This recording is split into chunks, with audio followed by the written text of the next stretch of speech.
Pagi teman-teman semua.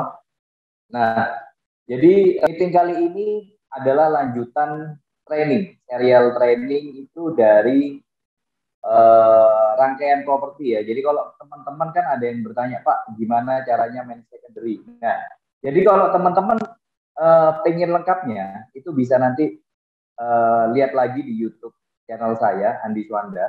Dan di situ banyak sekali materi mengenai secondary. Jadi kalau teman-teman ingin betul-betul mahir di secondary, teman-teman lihat videonya satu persatu.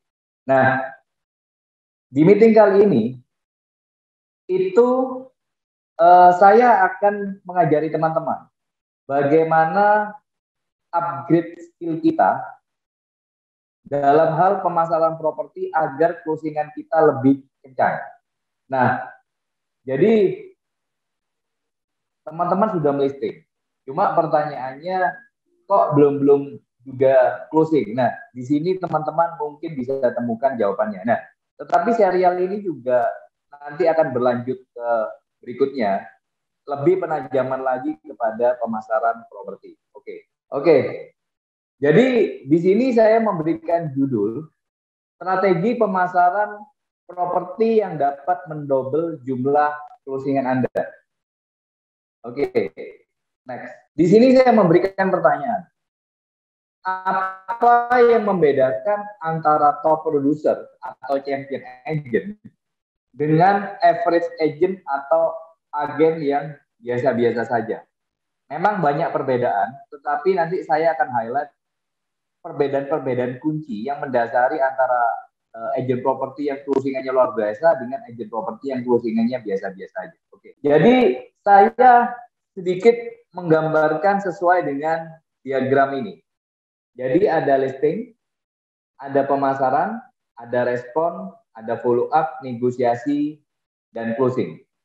Nah, jadi ini yang membedakan antara top producer dengan agen properti biasa. Jadi kalau kita highlight semua, biasanya top producer itu jumlah listingnya secara quantity itu banyak. Terus secara kualitas listingannya bagus-bagus. Nah, kalau agen biasa ya kadang nggak ada listing, terus kemudian listingannya kurang dan sebagainya. Nah, cuma kali ini saya tidak menekankan kepada listing. Oke. Terus terdapat listing, biasanya top producer itu juga jago di dalam pemasaran.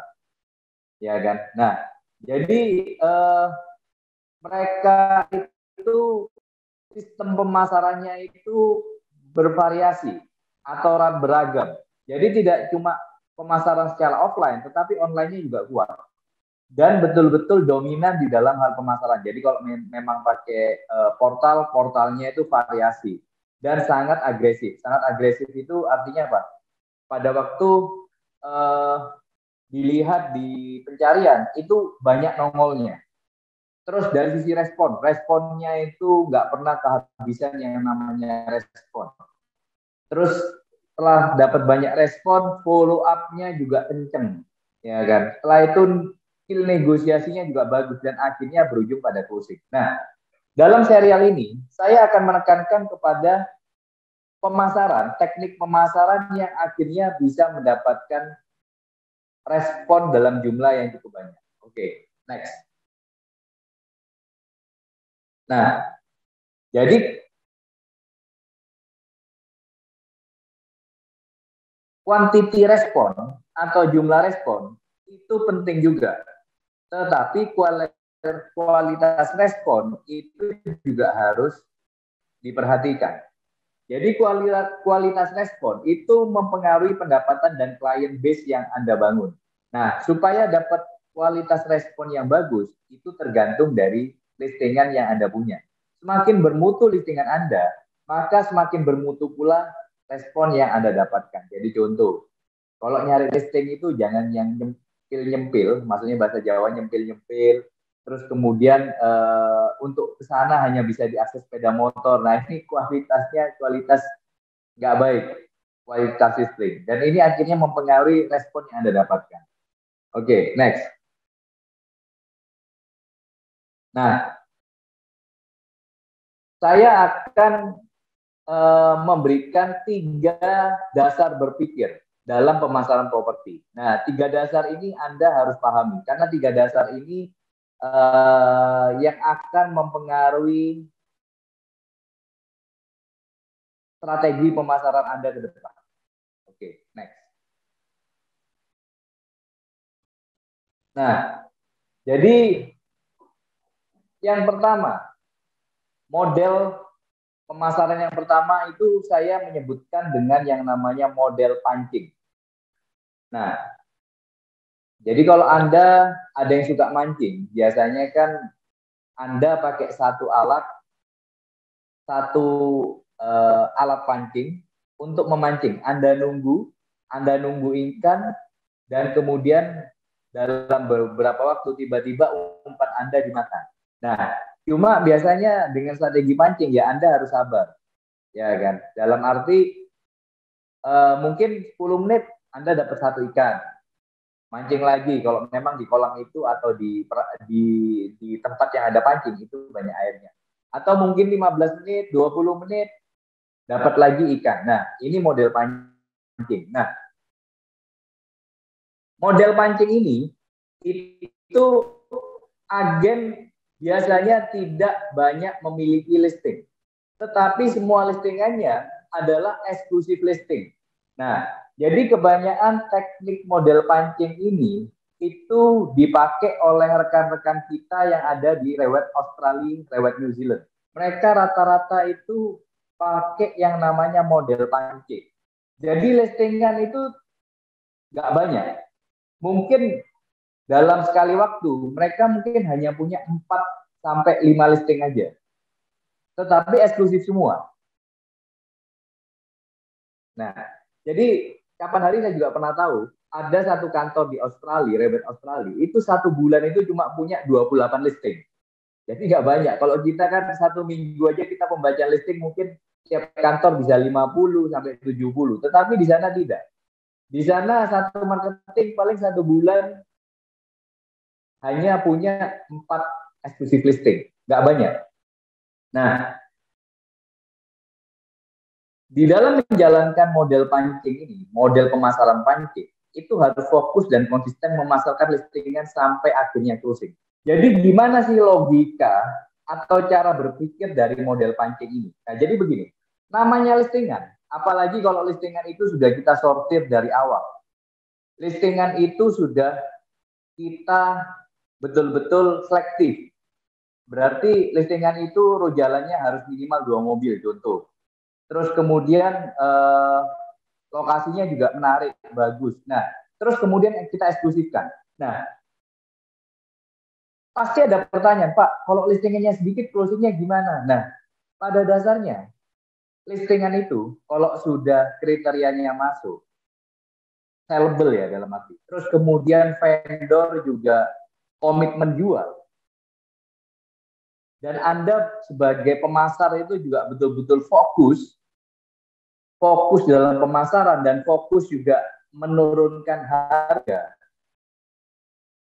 Anda pegang katakanlah masa eksklusif 3 bulan, kalau nggak laku diperpanjang lagi, misalnya 3 bulan, nggak laku diperpanjang lagi 3 bulan, kira-kira kalau Anda eksklusif dan memegang itu dalam jangka waktu 1 tahun katakanlah, dengan perpanjangan eksklusif mungkin 2 kali atau 3 kali, dan itu Anda terus perpanjang eksklusifnya, kira-kira laku nggak? Jawabannya adalah pasti laku. Cuma lakunya itu kapan? Bisa di 3 bulan pertama, atau 3 bulan kedua, atau 3 bulan ketiga, atau 3 bulan keempat. Di mana properti itu laku. Jadi pada dasarnya kalau Anda pegang eksklusif dan barang itu bagus, lama-lama juga pasti laku. Nah, ini cara berpikir dengan model pancing. Jadi memang dengan teknik pemasaran model pancing ini, Anda nggak butuh listing banyak. Dalam 1 bulan, itu paling hanya 4 eksklusif listing saja. 4 eksklusif listing yang baru ya. Nah, jadi Anda fokus di sana. Nah, makanya kalau Anda ikut di dalam training ATP, itu hanya diajarkan Anda hanya perlu 4 eksklusif listing setiap bulannya saja. Nah, ini yang disebut dengan model pancing. teknik ini sebetulnya sangat efektif untuk bisa konsisten closing di secondary. Ini efektif juga. Oke, next. Nah, terus ada lagi yang kita sebut dengan model jala.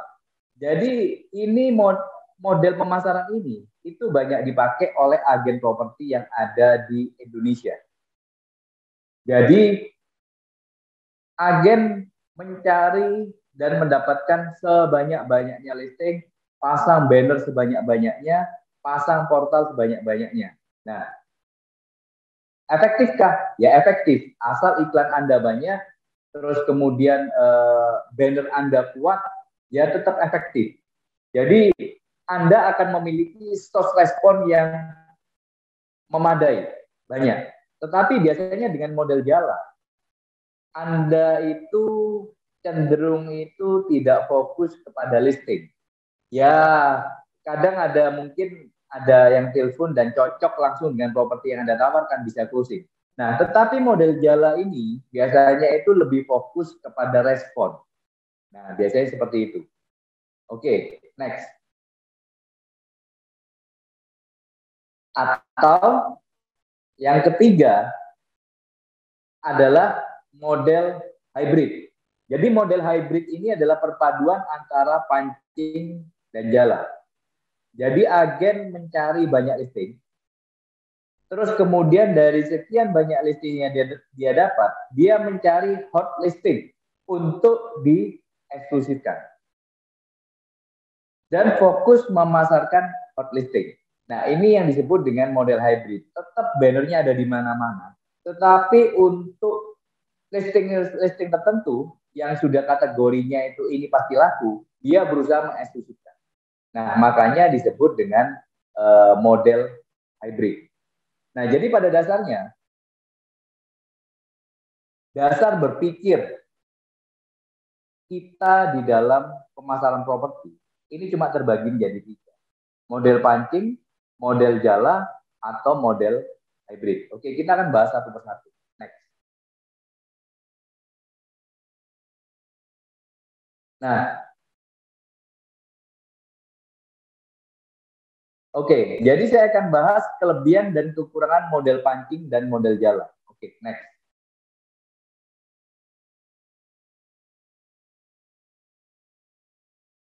Kelebihan model pancing. Jadi model pancing ini pada dasarnya fokus pada listing yang dipasarkan. Jadi betul-betul kayak kalau di primary itu kayak lead agent. Ya kan, lead agent itu kan fokus kepada proyek yang diserahkan kepada lead agent. Fokus. Ya kan, masa rame, masa sepi, fokus memasarkan proyek yang dipasarkan. Nah, sama halnya dengan kita, apabila kita memakai model pancing, itu sebisa mungkin dan memang dengan model pancing, Anda harus bermain eksklusif. Jadi Anda harus menguasai teknik presentasi listing. Jadi di mana Anda sudah janjian appointment dengan klien, dengan calon vendor, dan kemudian pada saat ketemu Anda berusaha meyakinkan bahwa properti dia pasti laku di Anda, tetapi harus bisa eksklusif. Nah, jadi penekanannya memang di sini itu Anda harus pada waktu listing Anda harus ketemu dengan vendor. Ketemu dengan vendor, menjelaskan proses listingnya, terus kemudian Anda menawarkan eksklusif listing. Nah, makanya kalau di training itu kan selalu diajarkan. Jadi sebetulnya proses aktivitas kita sebagai agen properti itu cuma prospecting, terus kemudian presentasi listing, dan kemudian yang berikutnya itu adalah service. Nah, jadi kalau Anda pakai model pancing, Anda harus bermain eksklusif. Nah, supaya mendapatkan eksklusif listing, Anda harus presentasi. Terus kemudian kelebihan berikutnya, minim kesalahan. Kemungkinan gagal transaksi kecil karena data listing sudah dikumpulkan dari awal. Nah, jadi kalau kita pakai teknik model pancing itu, biasanya kan pada waktu presentasi listing, kita itu kan biasanya pasti minta fotokopi sertifikat, terus kemudian fotokopi PBB, ada atau tidak yang namanya IMB. Nah, maka dari itu, kalau pakai teknik model pancing, dari awal itu data sudah dikolek. Nah, kalau datanya sudah benar, baru kemudian dipasarkan. Nah, jadi makanya kalau teman-teman yang pakai teknik model pancing, itu di awalnya itu kelihatannya ribet. Mesti ketemu dengan vendor, masih harus minta data-data, ya kan? Awalnya itu memang repot, tetapi aman, ya kan? Jadi memang susah di awal, tetapi di akhirnya itu lebih manis. Karena kalau sudah closing, sudah terima UTJ, itu biasanya prosesnya lebih smooth dibandingkan dengan yang model jala. Nanti saya jelaskan. Terus kemudian kelebihan dari model pancing, itu biasanya hubungan dengan vendor jauh lebih harmonis.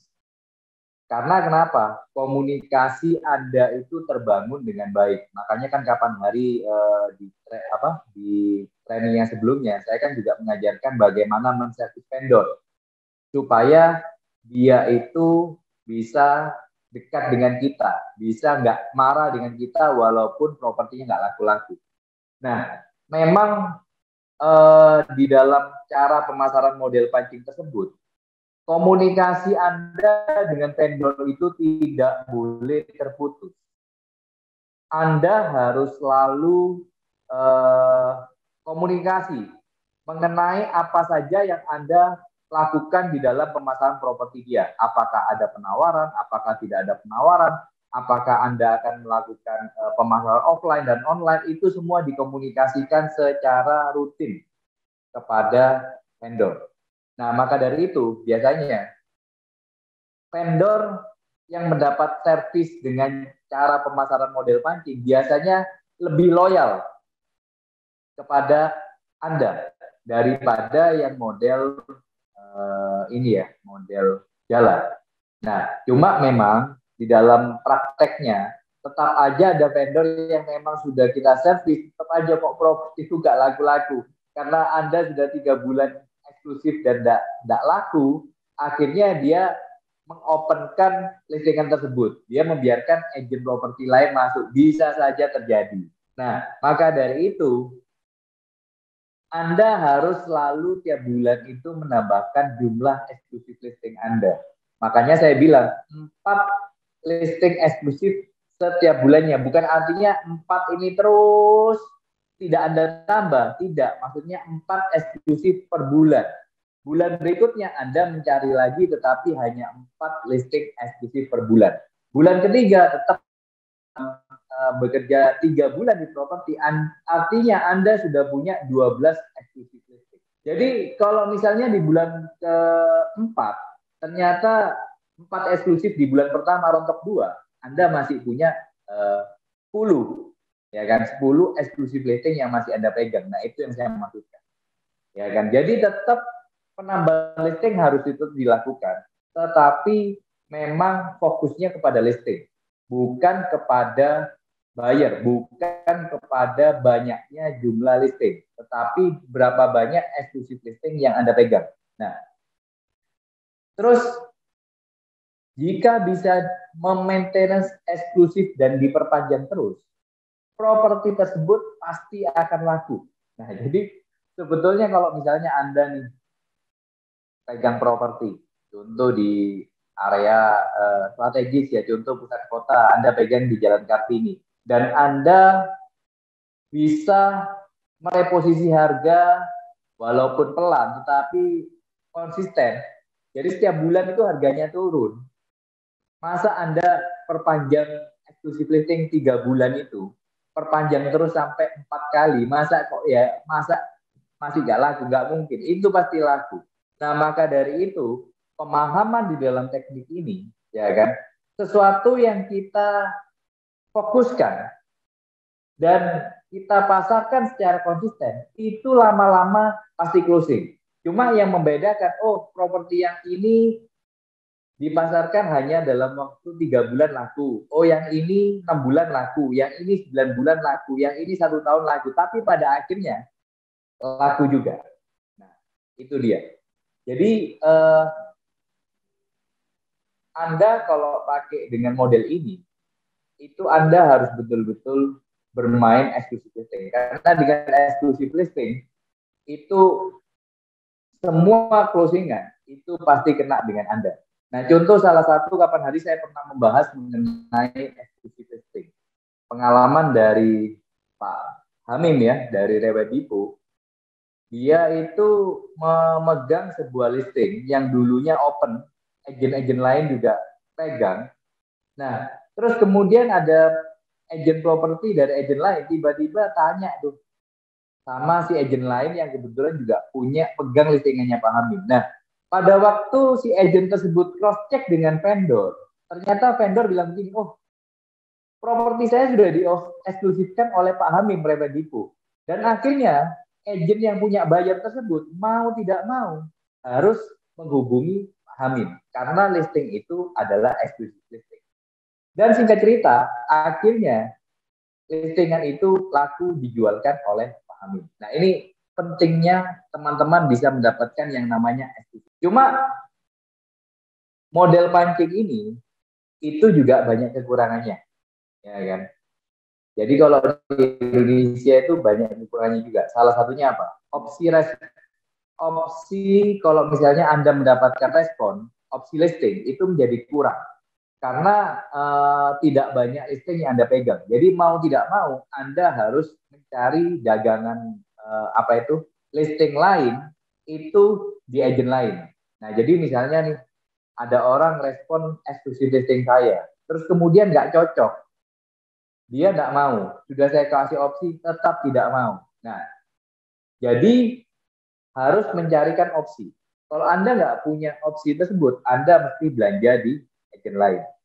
Nah, cuma kalau sebetulnya eksklusif listing ini Anda bisa fokus juga di trade area, ini juga akan membantu banyak. Nah, tetapi tetap opsi listing tetap kurang. Nah, terus kemudian kekurangannya juga dengan model pancing.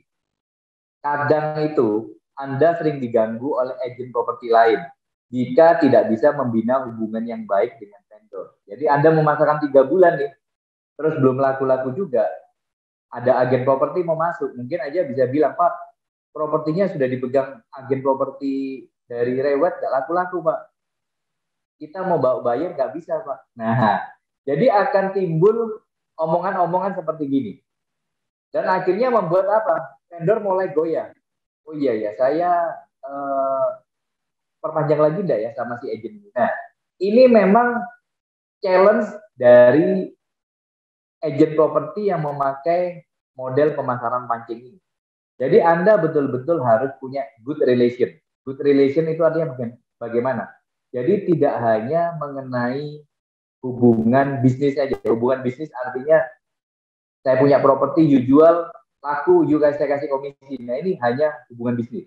Nah, sebisa mungkin Anda juga bangun relationship tidak hanya sebatas bisnis, tetapi juga bisa sebagai pertemanan atau keluarga.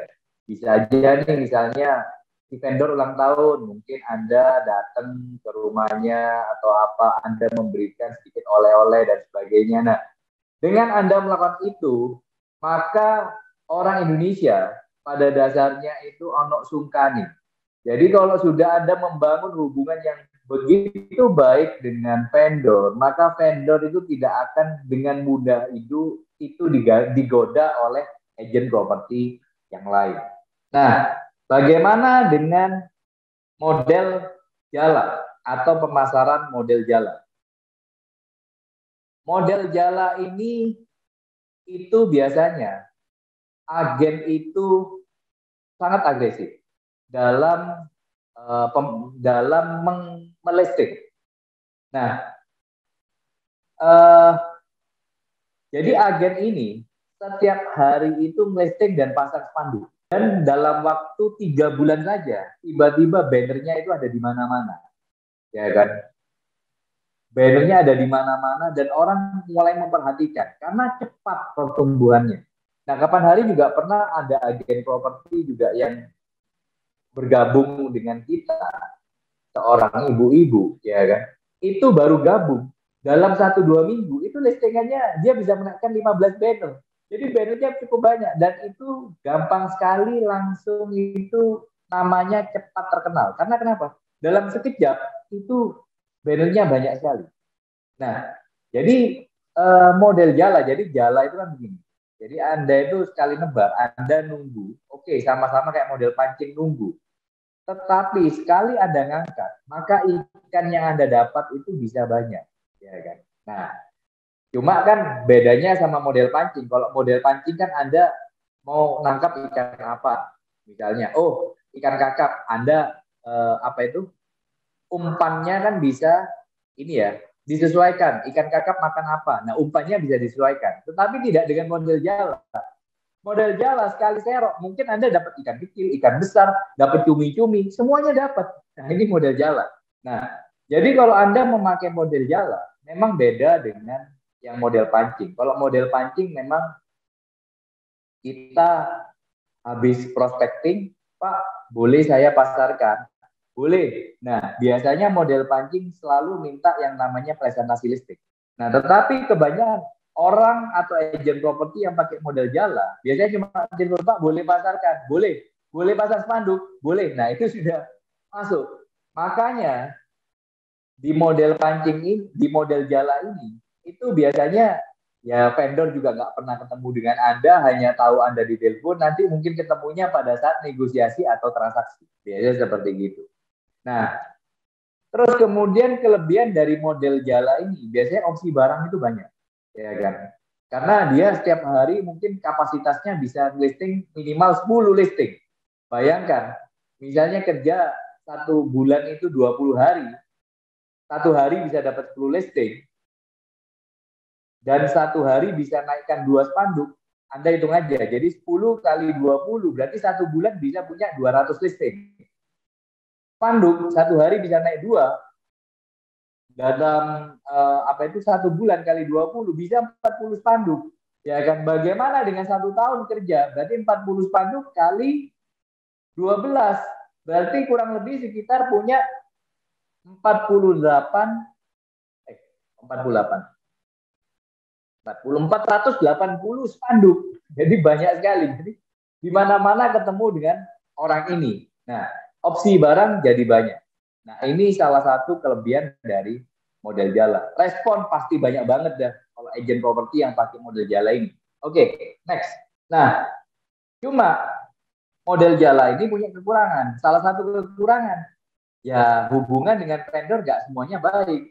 Mungkin kalau memang yang sudah sering hubungan, mungkin bisa aja baik. Tetapi kalau yang hanya melalui per telepon, ya hubungannya ya pokoknya, oh saya tahu you agent reward, you memasarkan properti saya, hanya itu aja. Nah, terus kemudian kekurangannya lagi, operasional cost tinggi. Karena dia harus banyak keluar uang pemasaran, contoh banner, banner di mana-mana, belum lagi kalau hilang, ya kan. Nah, ini cost. Terus kemudian portal propertinya enggak, karena kan sekarang banyak dari portal properti yang ada itu kan punya limit kuota. Jadi ada yang satu account Anda bayar itu cuma 150 upload listing, ya kan. Ada yang cuma 100 upload listing. Nah, kalau Anda pakai model jala, artinya Anda harus beli portal properti dengan limit yang cukup besar. Jadi mungkin satu account bisa 1.000 atau bisa 500. Nah, kira-kira seperti itu. Jadi operasional cost Anda tinggi. Dan tidak fokus pada listing. Jadi fokusnya itu ya pokoknya ada respon masuk digarap, ada respon masuk digarap. Nah, terus kemudian ada kekurangan lagi yang belum dicantumkan di sini adalah begini, mengenai safety data. Mengenai safety data dari listing itu. Tadi kalau model pancing, pada waktu listing, itu kan sudah dilihat semua. Data listing atau data properti ini kan sudah dilihat. Sertifikat benar enggak. IMB ada enggak, PBB-nya berapa. Nah, jadi dari awal itu betul-betul sudah diteliti. Beda dengan model jala. Model jala tidak pernah diteliti dari awal, cuma istilahnya, Pak, betul Bapak pemilik properti, betul. Nah, pada waktu di listing, baru kemudian dicari datanya setelah negosiasi. Begitu negosiasi, biasanya buyer minta, ada fotokopi sertifikat enggak? Nah, baru dimintakan. IMB ada enggak? Baru ditanyakan. Nah, itu adalah kekurangan dari model jalan. Kembali lagi ke hybrid tadi. Nah, jadi atau Anda bisa memakai yang model hybrid ini, gabungan antara model jala dan model pancing, ya kan?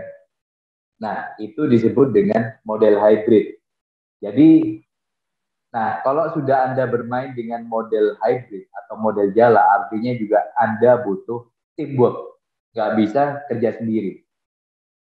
Nah, cuma kalau memang Anda masih single fighter dan Anda bekerja sendiri, ada baiknya saya menyarankan dengan model pancing tadi. Oke, ke model pancing lagi. Nah, jadi Anda betul-betul jalani apa itu dari satu listing ke listing lain. Nah, saya sarankan kalau memang Anda single fighter, artinya Anda prospecting sendiri, Anda kemudian presentasi listing sendiri, terus kemudian Anda pemasaran open house juga sendiri. Nah, lebih baik Anda pakai yang model pancing ini. Model pancing kalau dijalankan secara konsisten terus, ya pasti juga Anda setiap bulan closing pasti bisa.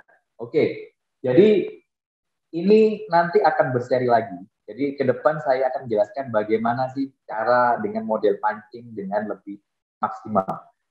Nah, maka dari itu ini adalah dasar pemasaran, cara kita berpikir dalam pemasaran properti.